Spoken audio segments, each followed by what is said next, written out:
जय परमेश्वर देवता लोगों, पेज नंबर 149 से जनहित में जारी है। हिंदू, मुसलमान और अंग्रेज अपनी अपनी औलाद बचाने के लिए इस किताब जगत हितकारिणी के मजमून को पढ़ करके बंदोबस्त करो तो दुनिया में अमन शांति कायम हो जाए और दिन और दुनिया का भला हो जाए। ये मैं बात इसलिए कहता हूं कि भाइयों, ये कलयुग नहीं है, ये कल्लू काल है और ये हिंदुस्तान के सौदागर बनिए बेईमान लंका के ढेरों के घर का राक्षसी पाप है।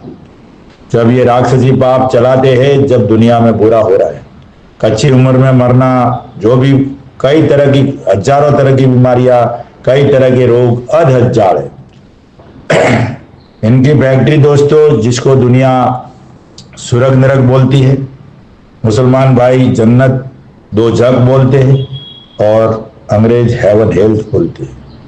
ये हम लोग बोलते हैं कि वहाँ मालिक विराजमान है और मालिक सजा देता है और वहाँ जन्नत में ये सब मिलते हैं। भाइयों, वहाँ जन्नत वगैरह कुछ नहीं है, वहाँ हेवन वेल्थ वगैरह कुछ नहीं है, वहाँ स्वर्ग नरक में कुछ नहीं है। वहाँ सिर्फ और सिर्फ हिंदुस्तान के सौदागर बनियों के राक्षसी पाप करने की जगह है। जब वहाँ फैक्ट्री चलती है वहाँ पाप होता है, जब यहाँ दुनिया में आके लगता है। और ये हिंदुस्तान के सौदागर बनिए उनको चलाते हैं, खर्च मुकरा भेजते हैं और जैसा हुक्म ये हिंदुस्तान के सौदागर बनिए देते हैं वैसा ही वो पाप करने वाले वहीं पर रात दिन दुनिया के नाम का पाप करते हैं और वो इनके नौकर हैं। इसलिए भाइयों, ये साध अनुपदास महाराज की किताब जगत हितकारिणी एक बार पढ़ना सौभाग्य की बात है, उसको सूखना परम दुर्भाग्य है। जब तक ये किताब नहीं पढ़ोगे, जब तक ये बनिए इस बात का आपको समझ में नहीं आएगा, क्योंकि हिंदुस्तान के सौदागर बनियों ने तीनों लोगों की बुद्धि भ्रष्ट कर दी, यानी पाप से ऐसी कैद कर दी है कि समझाए से भी ये बात समझ में नहीं आती है। जब तक इस किताब को एक बार नहीं पढ़ोगे, जब तक आपकी बुद्धि दुरुस्त नहीं होगी, सत्य क्या है और झूठ क्या है उसको समझने के लिए इस किताब को एक बार पढ़ना जरूरी है। भाइयों, तो जरूर इस किताब को पढ़िए और इसको संपर्क के लिए 8905653801 और इस किताब को पाने के लिए हर महीने की 17 तारीख को छावनी अहरमपुरा 307027 राजस्थान में ये किताब निःशुल्क मिलेगी। हर महीने की 17 तारीख को जिस भाई को चाहिए संपर्क करें और आपको ये मुफ्त में मिलेगी। यह जगत हितकारिणी जिसको श्री अनूपदास प्रिंटिंग प्रेस छावनी अहरमपुरा में साहब के प्रसिद्ध किया। तारीख 17 अप्रैल सन 1909 जावेसाज बुद्धि 12 संवत 1965। परमात्मा ने नम। जय परमेश्वर। हजार हजार शुक्र वो ज्योति स्वरूप निरंजन निराकार का है कि जिसने जमीन व आसमान को बनाया और तमाम सृष्टि को पैदा किया, परंतु उसकी कारीगरी का भेद किसी पर जाहिर नहीं हुआ कि क्या भेद है। फिर मेरी जबान से ईश्वर परमात्मा की तारीफ अदा नहीं हो सकती और दूसरा मजमून बद्र समुद्र के है, सो कलम से लिखा जाता कि जो जो करतब मैंने इन सौदागर महाजनान के देखे वो अजब तरह के नजर आए, जिससे मुझ गरीब साध अनुदास को तमाम जान के हिंदू मुसलमान और साध संत और पंडित फकीर और मुल्कों के राजा महाराजा और सातों आठों और सब विलायतों के बादशाह और दिगर अंग्रेज वगैरह की खिदमत में हाथ जोड़कर अर्ज करना लाजिम आया।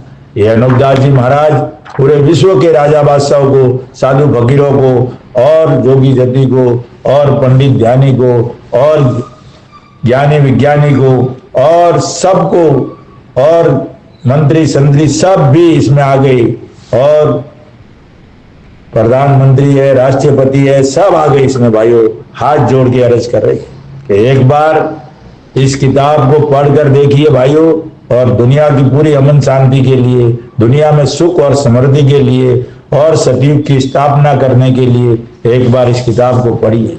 तब मालूम पड़ेगा कि दुनिया में बुरा कौन कर रहा है और भला करने वाले कौन थे और बुरा करने वाला कौन था। इसके लिए भाइयों, ये कलयुग नहीं है, ये कल्लू काल है और ये हिंदुस्तान के सौदागर बनियों के घर का राक्षसी पाप है।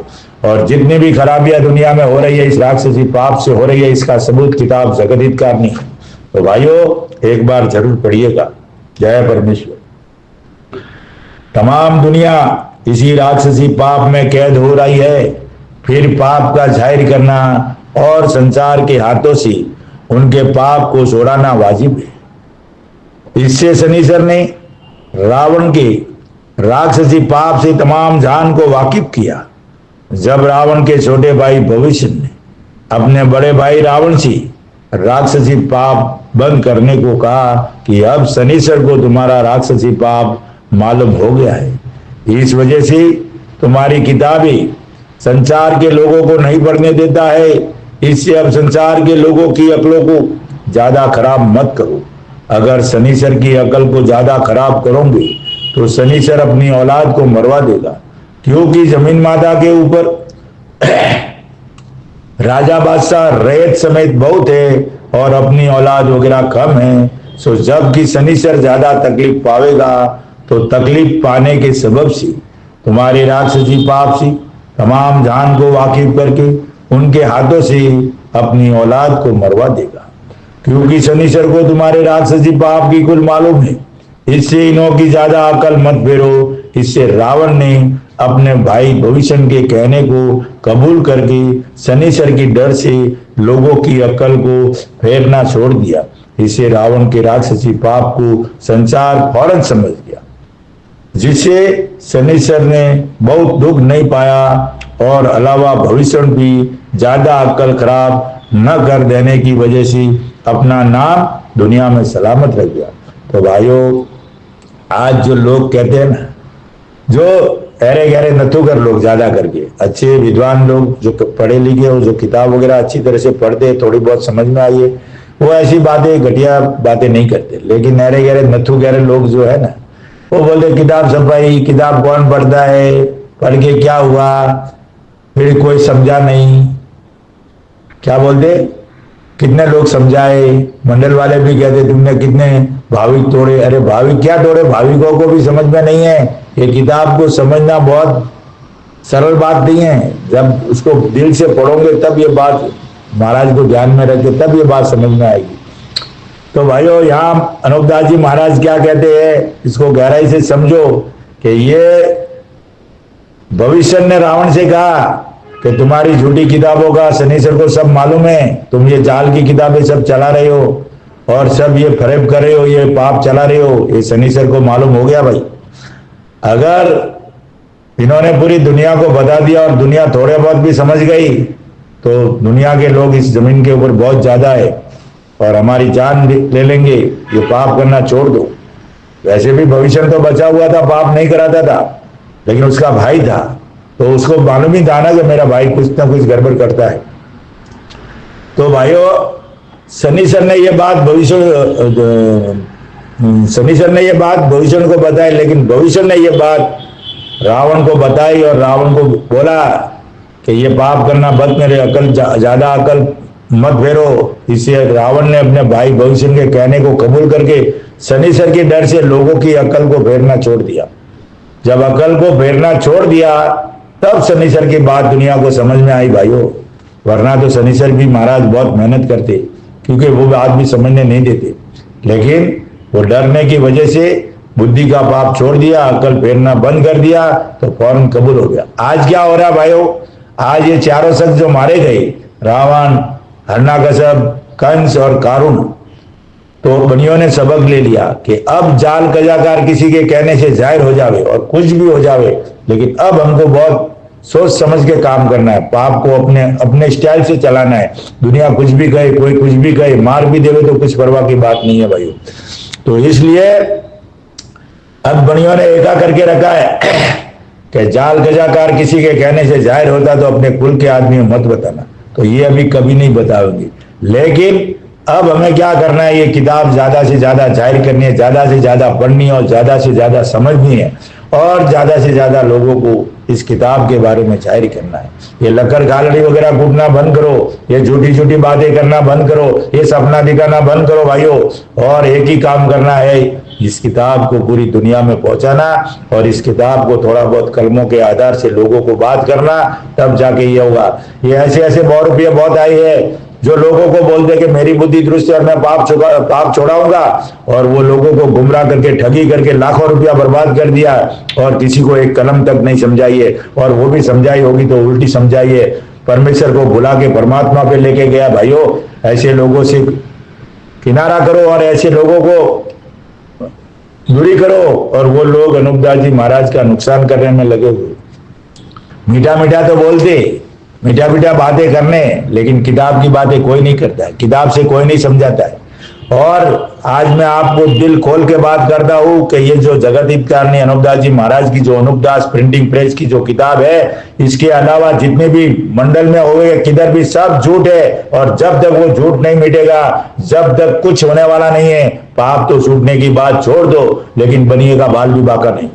इसलिए भाइयों, इस किताब को पढ़ के जितनी भी हमारे घर में, हमारे साथ में और हमारे मिशन में जितनी झूठ की सामग्री है, उसको जल्दी से जल्दी हटाना पड़ेगा। अगर नहीं हटाओगे तो कुछ होने वाला नहीं है।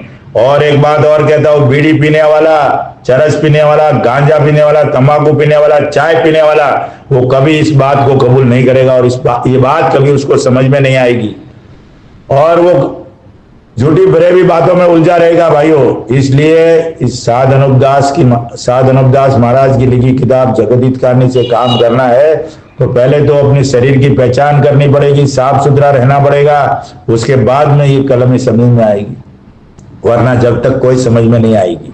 और ऐसे ऐसे प्रूफ कितने भी है, आपको दिए भी है आगे। इसलिए भाइयों, इस किताब को गहराई से समझो। जो लोग घड़ी घड़ी बोलते हैं ना, इतनी किताबें दी, कितने समझाए, कितने, हमारा काम समझाने का नहीं है, हमारा काम है वाकिफ करना। वाकिफ का बात समझते हो क्या? वाकिफ का मतलब है खबर देनी, पूरी दुनिया में इस बात की खबर देनी। पढ़ना वो पढ़ेगा जब समझेगा ना, समझाना काम हमारा नहीं है, समझाना काम अनूपदास जी महाराज का है। जब ये किताब पढ़ेगा तो उसकी अकल दुरुस्त होगी, और अकल दुरुस्त होगी तो किताब ऑटोमेटिक समझ में आएगी। दुनिया अपना नाम दुनिया में सलामत रख गया, परंतु ये बनिए ऐसे बेईमान है कि जो गरीबों अमीरों को समझाने के वास्ते जाता हूं तो ये राक्षसी विद्या के पाप से ऐसा सुझाते हैं कि बाबा को सन्निपात हो गया, परंतु मैं इन बातों पर ख्याल न करके फिर इन लोगों को ज्यादा समझाता हूं और उन्हीं से बातें करने लगता हूं। सो ये बनिए लोग अपने राक्षसी पाप से उनकी अकलों को फेर करके ऐसी ऐसी बेजा बातें उनसे मुझको कहलाते हैं, बल्कि वो लोग मुझको धक्के देते। सुना से मैं लाचार पीछे वापस चला आता हूँ। अब बताओ, अनूपदास जी महाराज तो से बड़ा कोई नहीं है। शनिश्चर जी महाराज, नरसिंह जी महाराज, कृष्ण जी महाराज और भी रामचंद्र जी महाराज, उनसे भी बड़े अनूपदास जी महाराज है।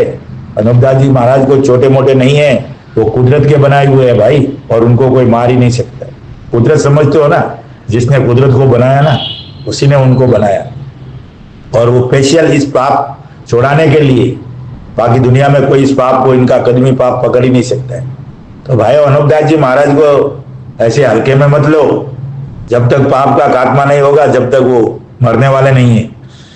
बेजा बातें उनसे मुझको कहलाते हैं, बल्कि वो लोग मुझको धक्के देते हैं।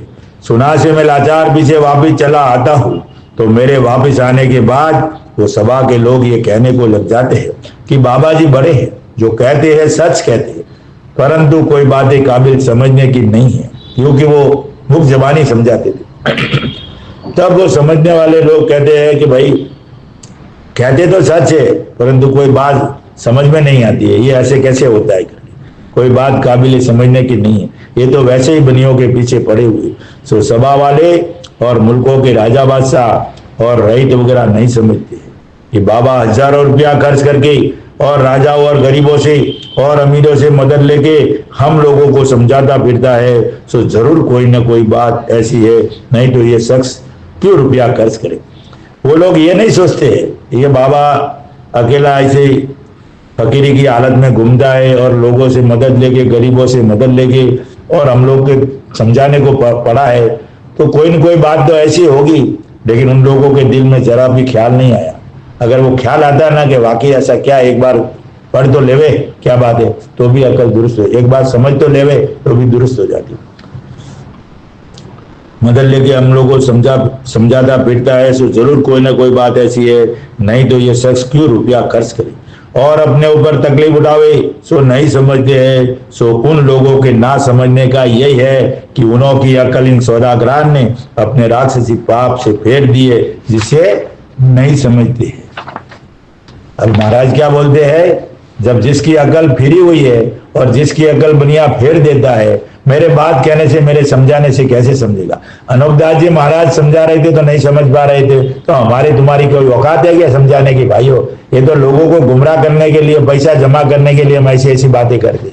इसके लिए भाइयों कहता हूं कि समझाने का काम हमारा नहीं है, हमारा काम है वाकिफ करना। और वाकिफ करने का मतलब है खबर देना, दुनिया में इस बात की खबर देना कि हिंदुस्तान के सौदागर बनिए राक्षसी पाप करते, उसका सबूत किताब जगत हितकार नहीं है। दुनिया में अमन शांति कायम करना तो इस किताब का एक बार पढ़ के इंसाफ करो, किताब पढ़ के इंसाफ करो। और ऐसा कहने को लग जाते हैं कि ये बात बाबा बनियों के वास्ते नहीं कहता है, और बनियों का नाम तो बाबा बुलाने के वास्ते बताता है, और ऊपर से बाबा को बदनाम करते वो लोग, पागल लोग। साल बोलता है ये बाप बनियों के वास्ते नहीं कहता है, ये बात तो अंग्रेजों के वास्ते, बनियों का नाम तो बाबा बुलाने के वास्ते बताता है, परंतु अंग्रेजों के निस्बत कहता है। और वो अपने आप ही सोचते हैं ये बात अंग्रेजों के ऊपर लिखी हुई, क्योंकि अंग्रेजों ने हिंदुस्तान को ले लिया है और इन्होंने ही कुल धन हिंदुस्तान का अपने कब्जे में कर लिया है। सो ये सबब संसार के लोगों की अकल का है कि जो अंग्रेजों के ऊपर इन बनियों के राक्षसी पाप को टालते हैं। ये पाप करने वाले सौदागर बच्चे ही है। अनूपदास जी महाराज यहाँ जोर दे के कह रहे भाइयों कि ये पाप करने वाले सौदागर बच्चे ही है, और इन सौदागर बच्चों ही ने हिंदुस्तान का धन अपने राक्षसी पाप से कब्जे में कर लिया है। परंतु ये बनिए अपने राक्षसी पाप को जाहिर न होने के लिए लोगों के दिल में कुछ का कुछ सुझाते हैं, जिससे वो लोग भी कुछ का कुछ कहने को लग जाते हैं। जैसे आज कहते ना, थोड़ी बहुत किताब 2 पेज पढ़ के अपने आप को अनूपदास जी बन जाते, ऐसे ऐसे सलाह देने को आते। बीड़ी छूटती नहीं, तंबाकू छूटती नहीं, गांजा छूटता नहीं, दारू छूटता नहीं, और बुरी आदतें छूटती नहीं, झूठ सच की तलाश करते नहीं, और सलाह देने को चले आते किधर भी। अरे अनूपदास जी ऐसा, हम भी वही करते। अरे सलाह देने के पहले अपनी शुद्धता करो, अपने शरीर की पहचान करो, और फिर किताब अच्छी तरह से पढ़ो, समझो, फिर अनूपदास जी वाकिफ करेंगे।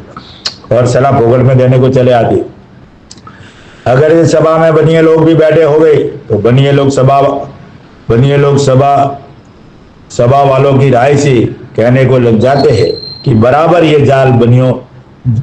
जाल अंग्रेजों के ऊपर लिखा है। और वो सभा में अनूपदास जी महाराज जहाँ संबोधित करते और बात करते, वहां 1-2 बनिए ऐसे लुक के बैठे रहते ना, वो भी ऐसा बोलते अरे हाँ ये बात तो बनियों के अंग्रेजों के ऊपर लिखी है, हमारा इसमें क्या लेना देना। के ये बात अनूपदास जी महाराज को भी के समझ में नहीं आती है, कि उनको वहम हो गया।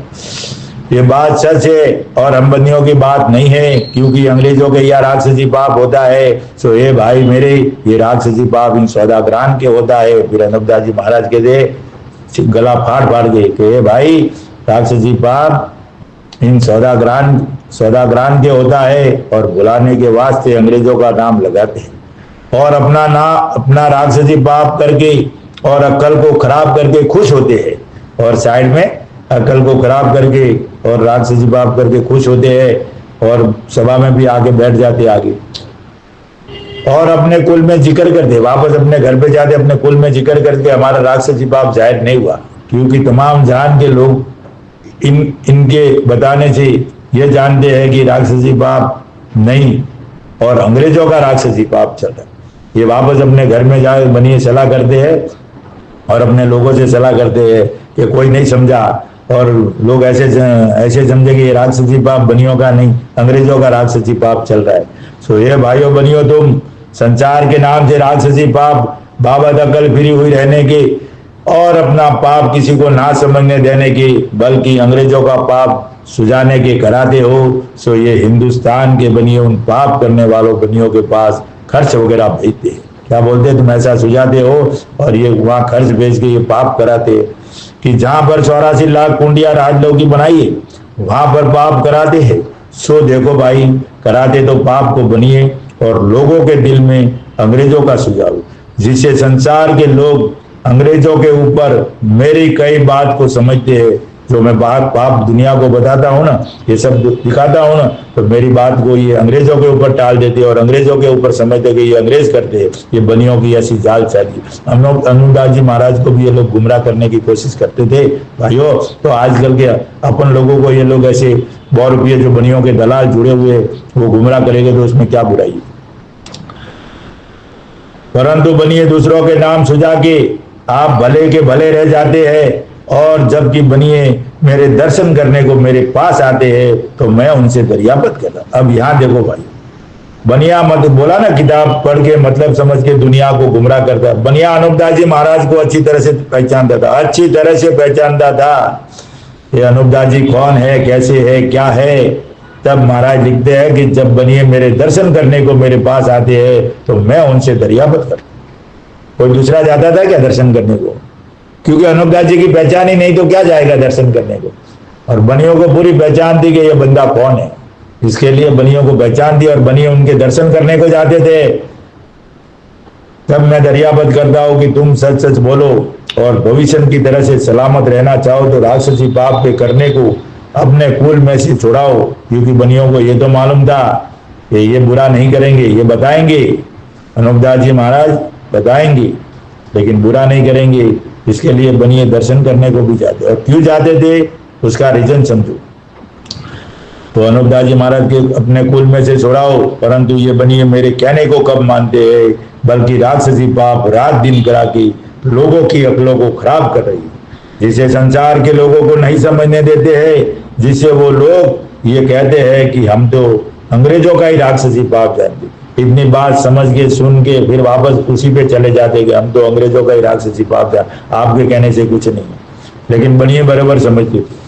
जबकि वो ये कह चुकते हैं, जब फिर मैं उन्होंने इन सौदागरान के राक्षसी पाप से तमाम जान के लोगों को समझाता और कहता हूं कि तुम अंग्रेजों के निस्बत कहते हो, सो खिलाफ बात है। मुझे ये बात झूठी है, अंग्रेजों के निस्बत कहते हो, ये खिलाफ बात है, खिलाफ बात है। और जाल बनियों का चला जाओ, क्योंकि अंग्रेज तो अब आए और इन्हों को तो थोड़ा ही अरसा हुआ है, परंतु बनियों का पाप तो बल राजा के बाद से हुआ है, सो हो रहा है। परंतु जबकि अगले जमाने के राजा बादशाह ने इन सौदागरान के ऊपर राक्षसी पाप दफे करने के सबब से हमला किया था और कुल राक्षसी पाप दफे करने के लिए सौदागरान से दरियापत किया था। सो इन्होंने अपना राक्षसी पाप को नहीं बताया था। जब बादशाह ने इन लोगों के मंदिरों को गिरवा के मंदिरों की पुतलियों को खंडित किया था, जिसका सबूत अब तक मौजूद है। सो ए हिंदू मुसलमान, उस जमाने में अंग्रेज कहाँ आए थे? तो महाराज सबूत के साथ अंग्रेजों के पहले आने के पहले जो बादशाह ने उनकी पुतलियों और मंदिरों को गिरवाए थे और पुतलियों के नाम पूरा सबूत दे दिया, फिर भी लोग समझने में आनाकानी कर रहे थे। उस जमाने में अंग्रेज कहाँ आए थे जो तुम अंग्रेजों का जाल जानते हो? सो ये तो अंग्रेजों का जाल नहीं है, ये तो सौदागरान का जाल है। परंतु ये सौदागर माजनान तुमको अपने राक्षसी पाप से अंग्रेजों का जाल सुझाते, ये राक्षसी पाप से तुमको अंग्रेजों का जाल सुझाते हैं, परंतु ये जाल अंग्रेजों का नहीं है भाइयों, ये हिंदुस्तान के सौदागर बनियों का है, अंग्रेजों का जाल नहीं है। क्योंकि वो हिंदुस्तान का राज कर रही है और शेर बकरी को एक घाट पानी पिला रही है। क्या बोल रहे महाराज? शेर बकरी को एक राजा और रंग, पंडित और फकीर सबको एक जगह एक जाजम पे बिठा के वो बात कर रहे, यानी शेर बकरी को एक घाट पानी पिला रही। एक घाट पानी पिलाने का मतलब राजा और रंग सबको एक जाजम पे बिठा के वो इंसाफ करते। भाइयों अंग्रेजों ने ऐसा किया, भेदभाव मिटा दिया, सब तरह से खेल खत्म कर दिया था। लेकिन ये हिंदुस्तान के बनियों ने भेदभाव का जहर डाल खोल दिया। एक घाट पानी पिला रही है, इसी तरह से इसका भी बंदोबस्त करेंगे। परंतु अभी इन्हों को इन सौदागरान के राक्षसी पाप की खबर नहीं है, अभी इन्हों को इन सौदागरान के राक्षसी पाप की खबर नहीं है। जिस वक्त खबर पड़ी फौरन मेरे कहने पर यकीन लाके इन सौदागरान के राक्षसी पाप को दफे कराएंगे। जिस वक्त इन्हों के दिमाग में बैठ गई, अनुपदास जी महाराज समझाते तो थे पर बात सेट नहीं हो रही थी, बात दिमाग में बैठती नहीं। आज भी कितने लोग हैं, हम बात कहते हैं लेकिन बात हजम नहीं होती, लोगों को समझ में नहीं आती। अरे हमारे लोग किताब पढ़ते हैं, उनको ये बात समझ में नहीं आती तो संसार की तो दूर की बात है मेरे भाइयों। इसके लिए गहराई से उसको पढ़ना पड़ेगा, समझना पड़ेगा, जब जाके ये बात यकीन से समझ में आएगी। इसलिए वो यकीन नहीं करते। यकीन अब कब होता है? जब ये किताब आप दिल से पढ़ोगे तो यकीन हो जाएगा। यकीन लाके इन सौदागरान के राक्षसी बाप को दबे कराएंगे। फिर ये बात भी काबिल ख्याल करने की है कि जो तुम लोग ये कहते हो कि अंग्रेज धन को खींच के ले गए, सो भाई मेरे हो, अंग्रेज तो रुपए में से 6 आनी लेते हैं, सो 6 आनी तो कदीमी से देते हैं और लेते हैं कि जैसे पहले और राजा बादशाह लेते थे उसी तरह से अंग्रेज भी लेते हैं। परंतु ये बात काबिल ख्याल करने की है कि अगले बादशाह 6 आनी लेते थे जब तो धन का टोटा नहीं पड़ा, और अब किस तरह से पड़ गया। हम आज हिंदुस्तान में कहते हैं ना कि अंग्रेजों के आने के बाद हिंदुस्तान सोने की चिड़िया थी और सब धन को अंग्रेज ले गए। भाई अंग्रेज खाली 6 आने लेते थे और वो पूरा का पूरा हिंदुस्तान में खर्च करते थे, और 1-2 आना बचा होगा तो वो लेके गए। अंग्रेजों ने कोई धन लूट के नहीं ले गया। अंग्रेजों की आड़ में लूटने वाले हिंदुस्तान के सौदागर बनिए हैं, इन्होंने पूरा धन ले लिया।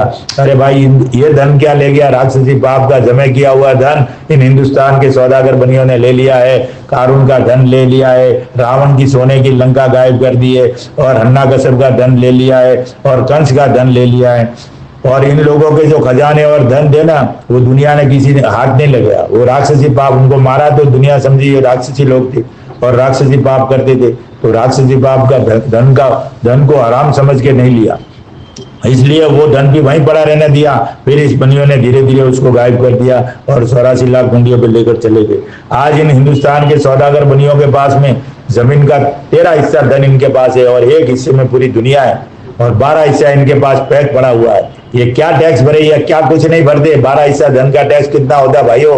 ये सरकार को सोचना चाहिए। और मैं तो बोलता हूँ, विज्ञानियों को भी बोलता हूँ और सब बड़े बड़े ज्ञानी ध्यानियों को बोलता हूँ कि सैटेलाइट से ये देखो कि स्वर्ग नरक कहाँ है, जन्नत कहाँ है, हेवन हिल्स कहाँ है, उसकी पहचान करो, उसकी शोध करो, उसमें लग जाओ, तब जाके मालूम पड़ेगा कि दुनिया में बुरा कैसे हो रहा है और करने वाले कौन है।